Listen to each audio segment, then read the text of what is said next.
The problem with Shakur is he comes off like a petulant, whiny, entitled brat.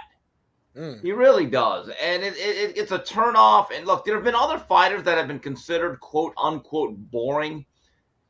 Like Winky Wright early on. A lot of people didn't like his style.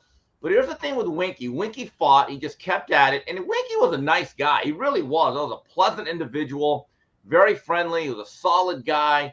He was not a whiny, bitchy little guy.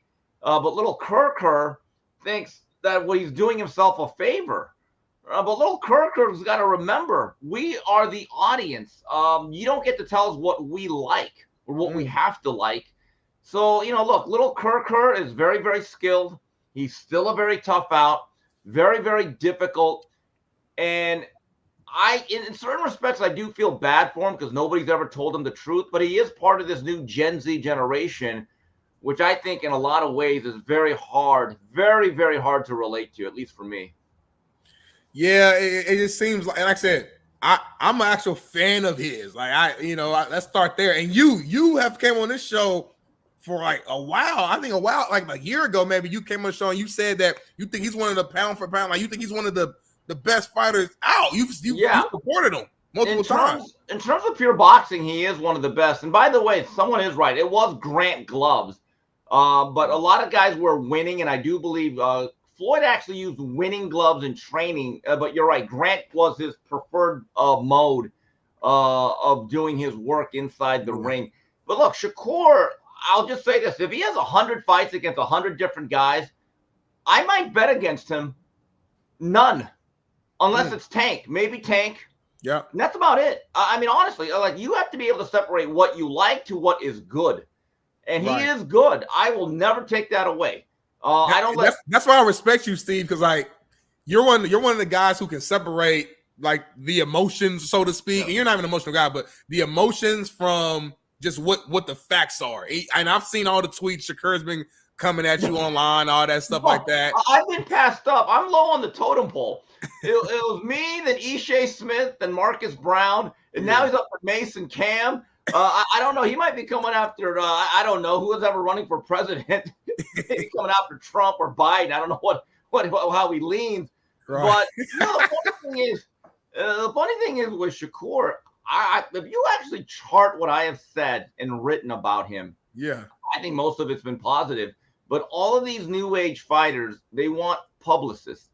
They want guys who are cheerleaders that wave the pom-poms. And, look, this is the problem with Shakur. Let's go strictly boxing. I actually rewatched that fight on Sunday. Round 7, 8, and 9, I actually kind of like what Shakur was doing. He was sticking inside the pocket. He was not running. Let's get that out of the way. He was not running. He was trying to be a pocket fighter. But if you're going to be that, and he's still very elusive, you have to be willing to be a little bit more of a volume puncher if you don't have the Tank Davis power. Yes. So he's trying to hit and pot shot and do one shot, two shots, where it's got to be 4 and 5 punches. Hey, Steve, break that down. Why? What? How did the Twitter beef start? What was the whole thing? Look, I just wrote something. I wrote a longer tweet where I went to the Williams Zepeda fight on Saturday. And that's a dynamic lightweight. That is a whirlwind. I think Zepeda is a top 5 lightweight, number 1 in all 4 organizations. He needs to go for a title shot. And I think his style would really accentuate what Shakur does. I want to see that fight. So I just wrote a very long tweet where I said, look, I think there's some things there with Shakur. He's got to understand if you're going to be a free agent, that goes both ways. That doesn't mean everyone wants you. I also think that his style at times is not going to be something that's popular with the general public. But I also said his relative lack of experience for what he does has stunted his growth. Because remember, he won his title, and I was there that night in Reno, California, or I think it was Lake Tahoe. He beat Joet Gonzalez for the WBO featherweight title. From that point on, from his 13th or 14th fight on, guys, he fought twice a year. I think that has stunted his development. Even Mayweather, when he was an HBO star, Miguel Cotto and Manny Pacquiao, there were years they fought 3 times. And I just think, to me, when you become a twice-a-year fighter, you had better be a finished product. So that generally means above 25 fights, and much closer to the age of 30 than 20. So Shakur got stuck in that box because financially he made a lot of money and he was never willing to go backwards for tune-up fights in between. And I don't care what anyone says, activity matters. There's nothing in the world that you do less moving up where you say, wait, how'd you get better? Well, I just did it less. It doesn't work that way. Okay? Right. So I think, and look, Shakur, I don't think liked that tweet, but when me and Ishe Smith, who actually boxed, started going back and forth, and Ishe's been at his neck, and they've gone back and forth, I think that's when the anger started to come out, and he said, I'm fruity, zesty, and he'd slap me, and I just said, well, hopefully I never run into you in a Miami parking garage because we know that history there. But here's the thing that gets me about him getting angry at guys like Marcus Brown and Ishe Smith. They fought. You could say, well, Steve Kim never boxed. Steve Kim didn't fight. He doesn't know what it's like. I'd say, you know what? You're right. I'm still going to give an opinion, but you are right. I've never argued that. Marcus Brown was an Olympian. He gave Better BF some tough rounds. He's a world-class light heavyweight. Ishe Smith was a world champion. Did everything you did, basically. He wasn't as good. He'll admit it. So that goes out the window. And then when he makes a kind of like a racial thing, Cam and Mace are not white guys. Okay? They're not third base. So what you're saying, Steve, is no matter what angle he's took, there's somebody there who all are kind of on the same page or in agreement with you. All those people that were leaving Newark, the Prudential Center, well before the fight ended, I saw the video. They look more like him than me and Coach JB in his own hometown. It's true. I don't. So, and then he also says Top Rank does not promote black fighters. He also basically insinuated they were racist. Well, okay. So why was it then your own representatives were in New York last month trying to meet with, or did meet with Arum, trying to circle back on the extension that you turned down just last month? Why? So I think Shakur is very gifted. I think he's very talented. But again, I do think that his personality is a turnoff. His behavior is a turnoff. Smitty, you want to go to all of his tweets. There's a lot of fans that are just completely against him. He's not getting anything close to universal support here. Yeah, no, I'm seeing that right now. I feel like he's kind of shooting himself in the foot with all the different excuses. Like I said, I'm a guy who actual fan of him, and I liked when he was calling out, like, Tank and Haney. I think after one of Haney's fights, you see Shakur in the ring smiling and look. I kind of liked him. Okay, I like this cat a little bit, but it just now it's to the point where you could tell that social media gets to him so much, and like to the point to where it's almost like a distraction where he sees everything. Everybody who criticizes me, he has to respond. He has to respond. I'm like, all right, man, at some point, you got to be so confident in yourself to where you're not worried about what Steve Kim says or JB or Darnell or Cam and Mace or whoever, because you know who you are. And I think the reason why he's responding so much is because some of the stuff that he's seen deep down inside, he knows that it's just a little truth to it. No, I mean, look, I'm just telling you, if you go back to around 7, 8, and 9 when I'm watching this, and Winky Wright was like this. Winky Wright was not a great puncher, but man, Winky Wright at times could get down and dirty, and he would punch with people. Michael Nunn did the same thing. Darnell Whitaker, for as slick as he was, had a mean streak. Yeah, and he was a really underrated body puncher. But you have to, even if you're not a great puncher, you have to punch with commitment. And sometimes Shakur is already pulling back on his punches, trying to get his hands back. He doesn't always punch through the target. He's going to have to understand one thing. If you do not have Tank Davis power, you're going to have to ramp up your volume, and it's going to have to be about speed and angles. And this is the entertainment business. I mean, Smitty, you have to understand one thing. He was already getting $3 million. Right. That is right now, and that puts you in the top 2% of all boxers, right? Especially below the heavyweight limit. Top Rank offered him a new deal even after the De Los Santos fight, which was much worse than what happened this weekend. I was at that fight, okay? They offered him a deal where they said, okay, you'll still make $3 million minimum per fight, which means if there's a fight that's worth a lot more, you're going to go above $3 million. Right. People have to understand that. So it's a 5-fight deal with a minimum financial package of $15 million. Minimum. He turned that down. So then Top Rank says, okay, do what you want. And I know at that point, then this was about 3-4 months ago, there were members of that organization that would have said, you know what, Steve, if he wants to leave, he can leave right now. We'll pay him to leave. We don't even want to do the last fight. It is what it is. And you have to understand in this game, if you watch the beginning of that broadcast, Shaun Davis, very talented guy, 2020 silver medalist, he's on the verge of a title shot. The kid that I've told everyone to watch out for that I love, Abdullah Mason.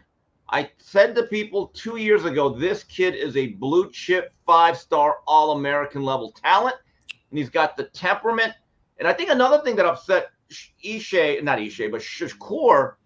is that I said if Shakur leaves Top Rank and is no longer affiliated with that company, I put a lot more of my resources at Top Rank into Bruce Carrington, Shoo. Yep. And he got upset at that, saying, well, Shoo's not fighting the guys I am. Hey, Shakur, he ain't getting $3 million a fight either. Okay? But the one thing I really respect about Bruce, the young man out of Brownsville, he's got a good head on his shoulders. I mean, I look, every time I talk to him, I say to myself, man, that is a grown young man. Right. He gets it. He's affable. He's personable, and he can fight. He's in the ring. He has a mean streak too. Like he wants to hurt you. Right, and he's a sharp craftsman. He can do some James Toney stuff, and I've seen the way he interacts with people, and I just say, man, you get it. I mean, he was on a broadcast, Smitty, about 3 weeks ago where he sat in with Joe Tessitore on ESPN, and I think he's going to be a broadcaster one day because he has those chops. But just the way he came out dressed in a nice suit, fitted, I said, man, you get it. See, you get it. See, a lot of kids say, I can dress the way. No. He understood. No. I am auditioning here. It matters. And I think he took the first step to having a career after boxing. But I just enjoy Bruce. I've had personal, private discussions with him. Yeah. I'm like, this guy gets it. So, look, Shakur's talented. He'll make his money. But I just think, to me, he did himself a disservice by not telling his management a couple years ago, look, I don't want to fight just twice a year. Let's get me another fight or two, because the bottom line is, Smitty, when you sign with a promoter and you're one of their main pillars, they're not trying to get you beat. They're really not. They're going to set you up with me and say, okay, you're going to look good against Steve Kim here. But they were not flexible in it. And so that's why I think there's a little bit of stunted growth, even for the skill level he has. What's next for him, in your opinion? He's going to have to negotiate. Look, I think it's clear based on the tweets and from what I've been told by Top Rank, it's over. It's done. So both parties are going to move on. And now, well, let me just say this. The only thing that could save or salvage this relationship is really James Prince, the manager, who has a very good relationship with Bob Arum and Top Rank. Most of James Prince's fighters, like Abdullah Mason, have been under that management with that promoter. Okay. Now, it seems to me like Shakur has his heart set on leaving, which is certainly his case. And by the way, if you're Shakur and you really feel that you're worth that much, you should be thankful that Top Rank is allowing you to go out into the open market. Yeah. Right? So, and look, Bob Arum told me and Mario about a month ago when we had him on the 3 knockdown rule that, hey, like every other athlete, when his contract runs out, he is free to get the highest market value offer he can. So that's what's going to happen, Smitty. Now, I don't know if it's going to be Eddie Hearn. I don't know if it's going to be PBC, if they're picking up any new talent. I don't know if Golden Boy has any interest in him. I think Golden Boy is now, look, would they sign Shakur Stevenson? Yes, but it would have to be to a long-term deal. My understanding is that Shakur wants a short-term deal. I don't know if he's that type of guy like Canelo that could basically do one-offs, hop to network, fight to fight, promoter to promoter. But again, Shakur he'll be back. I just don't know when, but he's got to situate himself with the promoter now.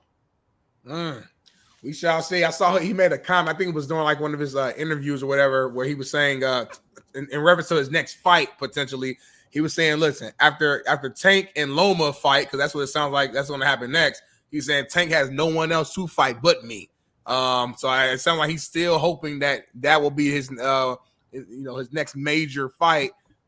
We shall see. I don't know, if that'll happen or not, but man, I hope the best fight the best. I got a question. I don't know much about this thing, but let me ask you, what is going on with the Cam Mace Shakur deal?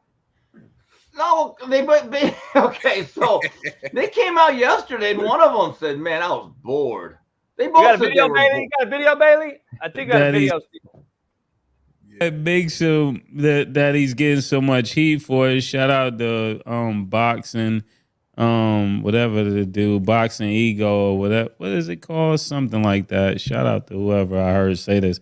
But he said that he's constantly calling people out like he's a smoke fighter. He's not a smoke fighter, you know? He's telling them he gonna knock niggas out. He's sending niggas bottles. Remember all of that? Like, you can't be sending niggas bottles and fighting like this. The nigga that send you bottles knock you out in the first round. Yeah. And the guy that gave us that information was Boxing Ego. So I wanted to put some respect. Yeah, he said some more too. But basically just saying, like, and again, back to your point, JB, people they watch the fight, and especially if you're a casual fan too. But even the non-casual, but if you're a casual, like, his fights are just kind of boring for you. You know what I'm saying? And to Steve's point, if you watch his last fight, and maybe it was round 7, there was a point in time where I'm like, okay, I think Shakur actually has hurt him. Now finish him. And he just didn't go to that next step. He didn't do it. If you're a guy with his skill level, you could literally disappear right in front of somebody. Yeah. Okay. But because he doesn't have heavy hands, you got to keep chopping wood and swinging the axe. Yeah. You got to be a little bit more of a workman that puts on the hard hat. And look, it's a tougher style than just being elusive and throwing a lot less punches and winning every fight 10-9, then eventually 119-109. Right. But again, if you want to resonate, Smitty, I was in Ontario at the Toyota Arena for William Zepeda, Cameron. This guy is a whirlwind. And he just runs. He throws 100 punches around. He swarms you. I've seen guys literally turn their back on him because they get drowned with leather. I'll show you clips of his next fight, Smitty. I'll send it to your DM. Please. This guy just literally cuts through people. And as I like to say, he fights like he's double parked and he's robbing a bank. Ooh-wee. And that's the type of guy that I think Shakur needs. And for Zepeda to become a Mexican star, if he could beat a Shakur, we're looking at, I don't want to say the heir apparent to Canelo, but look, Canelo's near the end. And Bam Rodriguez is looked upon as more of an American Mexican because he's from San Antonio. Zepeda is looked upon more as a Mexican. There is that dynamic there. Trust me. I'm in Montebello all the time. I hear it. And when he cut through Giovanni Cabrera, when he knocked him out in the 3rd round, Smitty, I looked around. I'm just telling you, the way the fans reacted, it was like 4,000 people. It wasn't a big crowd. I was like, ooh, there's something here. There's something here. He can become a Mexican action star. Ooh-wee. Well, hopefully we can see it, JB. Yeah. Hopefully we can see it. I don't know. I didn't watch the fight. I didn't watch the fight. I was running around. I didn't watch the fight, but I've been talking to Bill Haney, obviously. I shared with you guys. You saw the video I was on with Bill Haney. That's a whole nother discussion that I can't share why we talked, but he's going to come on the show, by the way. Bill Haney will be. That's Haney's dad. Steve, you and him actually know. He was speaking highly of you on the phone with me on FaceTime, but it's funny. I would love to get his take on this whole Shakur Stevenson thing. Do they have a beef too on that side? Nah, Shakur has a beef with everybody. I mean, Shakur has more beef than the Butcher.